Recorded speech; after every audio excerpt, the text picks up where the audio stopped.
guys, Nikhil here, back with another video.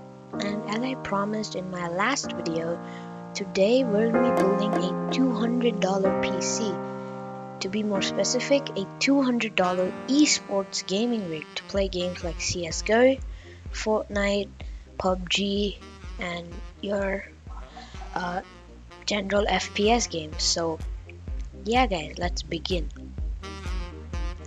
So this build, by the way guys, is gonna be completely on new parts. I've seen other build guides on $200 where they buy used parts, so I'm not gonna be doing that. There's gonna be completely new parts, and I'm also gonna be telling you the actual upgrade path that you can take. So let's start by choosing our CPU, or our APU I should say, because we're not going to be using a discrete graphics card. Our budget doesn't allow that. So I'm going to start with searching for the AMD Athlon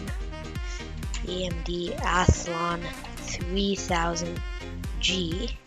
Now this is a $50 CPU. Believe me, it's $50, and I'm just going to add that. So let's take a look at the specs it's got. I'm on the AMD website.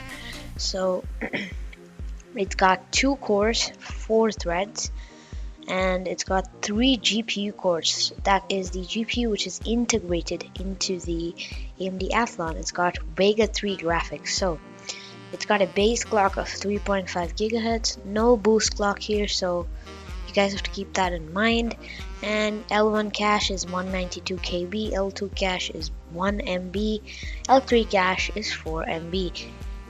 And would you believe it, a $50 processor is unlocked for overclocking. Would you believe that?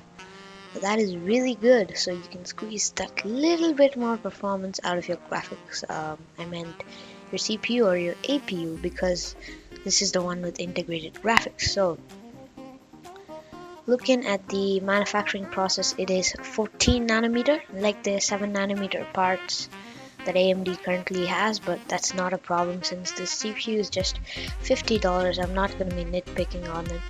And it's again on the AM4 platform, which is good. It's got PCI 3.0. Again, who's going to be using PCI 4.0 for a $200 budget build? And its TDP is just 35 watts. Okay, and max temp is 95 degrees. This is the temperature at which the processor starts thermal throttling. So we don't care about that because we're not even going to be putting that much load on the CPU. And one more thing guys, this one comes with an integrated, this one comes with a cooler in the box. And this cooler is just more than enough to cool our Athlon. It's not going to be producing that much heat, and we can still overclock with that small cooler that AMD provides. So not a big deal there. Now if we look at our graphic specifications, the frequency is 1100 MHz. As I told you, it has Radeon Vega 3 graphics. It has 3 graphic cores, so that's good to see. Now that I've gone over the specs of this processor, let's move on to our next component, which is the motherboard. Now for the motherboard, I'm going to be going with the cheapest one I can find, because our budget doesn't allow anything more than this Asus Prime A320MK. Just going to have a quick look over it. So this is how it looks, and as you can see, it's got 2 DIMM slots, which is standard. You're not going to get any more in this price range. It's got a 4-pin power connector, so that's just more than enough to deliver power to our Athlon. It's got 1 PCI 3.0 express slot, so you know, later down the line you can drop in like a 1050 Ti, or when the RTX 3000 lineup launches, maybe the 1650 can get it just a bit cheaper, so you can drop that in. And you've got a chipset heatsink, very basic, and you've got this VGA port here, and I think that's an HDMI. So let's have a look at the specs here. It's AM4 based as usual. It's micro ATX, and you can put 32 gigs in here. Today we're only going to be putting 4 gigs because that's how much our budget allows. maximum memory speed is 3200 speed, but we don't have that much of a budget, so we're gonna go with the 2400 speed today. And yeah, that's pretty much it. It's got two USB 2.0 headers, and it's got 4 SATA ports, so that's good to know. And that's it, guys. So this is the overview of this motherboard. It's got a VGA and a HDMI. I think the HDMI is more than enough to power your display, because I don't see any reason why you would need a display port for such a low graphics power processor. Now let's move on to our next component, which is gonna be the memory. Now the memory, again, I'm gonna be going with the cheapest one I can find. It's 4 gigs, and you cannot go wrong with that. So I'm gonna get one with a decent heat spreader. So this is $18.99. It's a bit on the pricier side. I'd like to save $1 and go with this. It's DDR for 2400. That's good to see. So we're gonna add that in. And it's only 4 gigs, guys. Later down the line, I mean, if you save up $20 more, just drop in another stick of this memory and you'll have pretty good gaming system. But this in itself is a good gaming system, and it can give like 30 to 40 FPS in most of your games at low to medium settings, so that's good to know. And let's go for the storage. So we're going to be going with a 500 gig hard drive. An SSD is not possible because of our budget, and if you want to go with an SSD, you can only get 120 gigs for our budget, which is $20 for the storage. So yeah, I prefer 500 GB of storage rather than 120 gigs. So at this price point, I don't think anybody would be caring about the boot times. All they'd want is just that raw performance. So we're gonna go with this 500 gig hard drive from Seagate. It's a Seagate Barracuda, 7200 RPM. That's good to see, and it's only $22. So why not add that? So as you can see, we're almost done. We are not going to be choosing a video card. We're just going to be choosing our case. And again, I'm going to go with the cheapest one I can find, because nobody cares about aesthetics at this price point. So I'm just going to go for this one. And for a power supply, I'm going to go with the cheapest one I can find. But just guys, in PC Part Picker, it doesn't show stuff that is not available online. So what I'm going to be doing now is I'm going to be telling you guys that the total comes down to $210. I recommend buying all of this offline from a reputable store such as Micro Center, so you can get stuff for cheap. So we can recap our parts.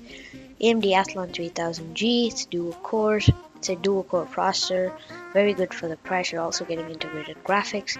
It's got, for the motherboard, we've got the Asus Prime A320MK Micro ATX AM4 board, so really nice board for the processor we're dropping in. And we're gonna go with a single 4 gig stick from Patriot, Seagate Barracuda 500 gig hard drive, the Die PC Solo T2 black mid-tower case. So guys, I've just chosen this because this is what PC Part Picker has shown to be the cheapest. What you can do is you can get the cheapest and the best case you can find for about $33 to $35, because there are more cases when you go buy stuff offline. So I recommend getting one with a full mesh front panel and some decent airflow. Again, we don't have super hot running components, but it is recommended to have good airflow in your case. And for the power supply, I don't even know what this brand is. Since PC Part Picker showed it as the cheapest, I just chose it. But guys, please don't go with this power supply. It's just an untrusted one. So just do some deal hunting and try to get the best power supply you can for your money. Again, it's only going to be 117 watts, so try to get like a 250 watt or a 350 watt power supply, or maybe a used 450 watt or something like that. But again, I said this build is going to have only new parts, so our power supply budget is going to be about $25. So get the best you can for $25. Again, don't go with a cheap brand like this. I just added this so you could get a reference of what our price is. Please don't add this to your shopping cart. It's just going to ruin the build. Don't go with untrusted power supplies. Just please don't cheap out on that area, because it's the most important part. It's powering all of this, all the costly stuff. So don't cheap out on this. Go with a reputable brand, something like a Corsair or from Antec or something like that. They have really good budget power supplies. So that's just one note I wanted to make. So that's it for the parts. So guys, as you can see, the total comes down to $210, but that's actually because of the shipping. So what I really recommend you doing is go find a store if it's accessible, because that'll really help you save some money, because sometimes in the online market stuff is overpriced, especially in Amazon. So just try to get something offline so you can save a bit of money there. You can save on the shipping, which is $10. So guys, now I want to talk about the performance of this rig, because I really want to tell you what you're getting for your $200 that you're paying. So let's start by looking at a very decent game like CSGO. It's a very famous esports title, and as I mentioned, this PC is for people who are starting out with esports. So this PC, if you drop an 8 gigs of memory, just $10 more, what you can do is, if you go offline, you can spend this $10 on this RAM. So just try to get 8 gigs, and if you get 8 gigs, this PC can get over 60 to 65 FPS in CSGO at low to medium settings. So that is good to see, right? And now let's talk about other games like Fortnite, PUBG, and all that. So guys, one note that I have to make, I don't have all these parts, so I haven't benchmarked anything, but I have seen other YouTubers do it, so I'm just getting you an average from it. So this PC on games like Fortnite, Valorant, PUBG, and Apex Legends, if you play on low to medium settings, you can easily get over 60 FPS. I'm pretty sure.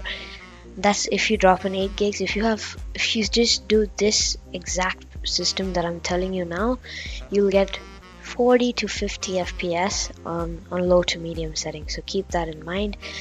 And we are over budget, but that's because of the shipping. So again, I recommend going with a offline purchase, because that really helps you save some money. So that's it for this video, guys. Hope you liked it. If you did, smash that like button, and I'll see you guys in the next one.